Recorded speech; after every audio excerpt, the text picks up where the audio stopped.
Assalamualaikum warahmatullahi wabarakatuh. Bismillahirrahmanirrahim.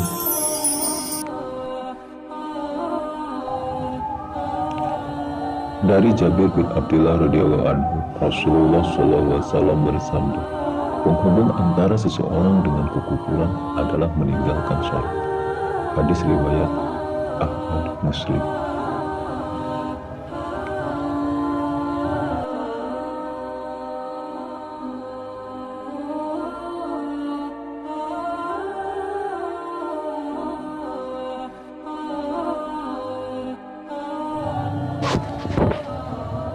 Selain itu juga, beliau bersabda, penghubung antara seseorang dengan kekufuran dan syirik adalah meninggalkan sholat. Hadis riwayat Abu Dawud dan Nasa'i.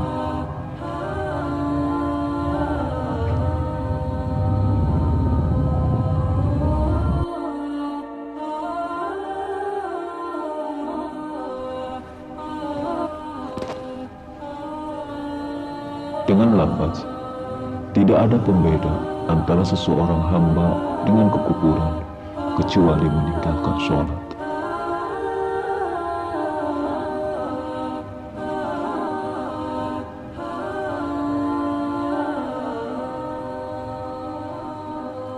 Sedangkan lafaz Tirmidzi di antara kekufuran dan keimanan adalah meninggalkan sholat.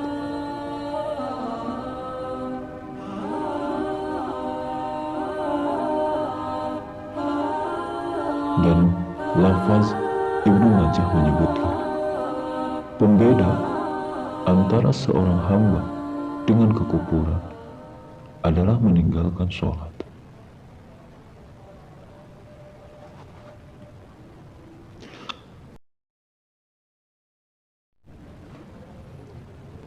Nabi SAW bersabda, bersegeralah sholat ketika hari mendung.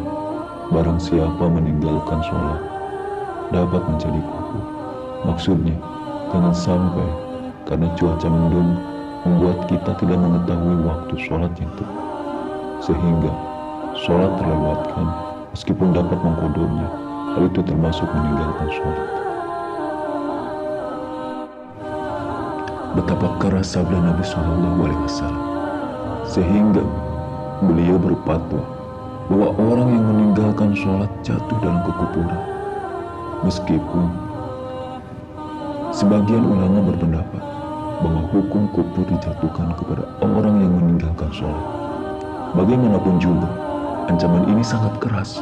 Oleh sebab itu, barang siapa di hatinya terdapat keagungan Nabi SAW dan sabda-sabdanya, maka peringatan ini sudah sangat keras baginya. Selain sabda Nabi SAW tersebut di atas, para sahabat besar seperti Umar, Ibnu Mas'ud, dan Ibnu Abbas radhiyallahu anhum dan yang lainnya juga berpendapat bahwa orang yang meninggalkan sholat tanpa uzur berarti telah kufur. Demikian pula pendapat Ahmad bin Hanbal, Ishaq bin Rahmawayh, dan Ibnu Mubarak radhiyallahu anhu. Semoga Allah menjaga kita dari perbuatan tersebut.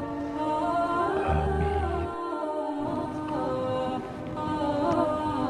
Dari Naufal bin Muawiyah radhiyallahu anhu, bahwasanya Rasulullah SAW bersabda, barang siapa yang meninggalkan satu sholat, maka seolah-olah dia telah kehilangan keluarga dan hartanya. Hadis riwayat Ibnu Hibban.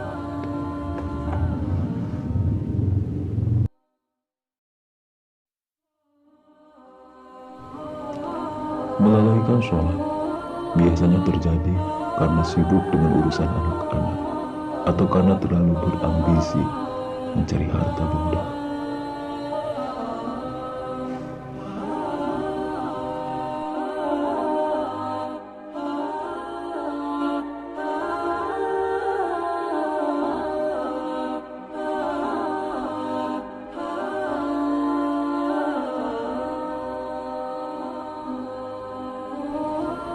Rasulullah SAW bersabda, melalaikan sholat dampaknya seperti kehilangan anak-anak dan seluruh harta benda, sehingga tinggallah seorang diri di dalam gua.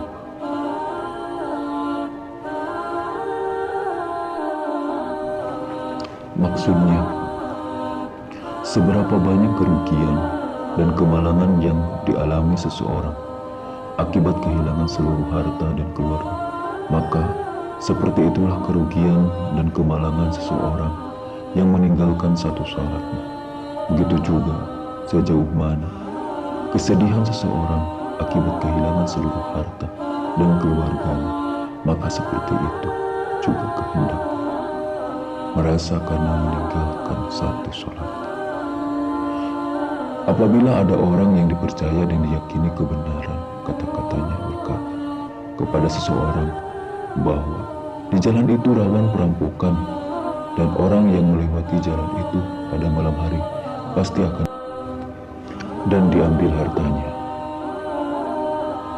oleh perampok tersebut. Maka siapakah orang yang berani melewati jalan itu? Jangankan di malam hari yang sangat menakutkan, di siang hari pun orang-orang akan takut melewatinya. Rasulullah SAW yang benar dan dapat dipercaya telah memberitahukan larangan dan perintah dengan sabda-sabda beliau, bukan hanya dengan satu atau dua hadis, namun kita masih tetap mengabaikannya. Kita sebagai umat Islam sering mengaku-ngaku pengikut Rasulullah SAW dan mengakui kebenaran sabda beliau, tetapi sesungguhnya pengakuan kita ucapkan dengan mulut dusta, karena kenyataannya kita sendiri yang tahu seberapa banyak sabda-sabda Rasulullah SAW yang berkesan di dalam hati kita. Semoga bermanfaat dan semoga kita bisa mengambil hikmah dan bisa mengamalkannya. Sekian. Assalamualaikum warahmatullahi wabarakatuh.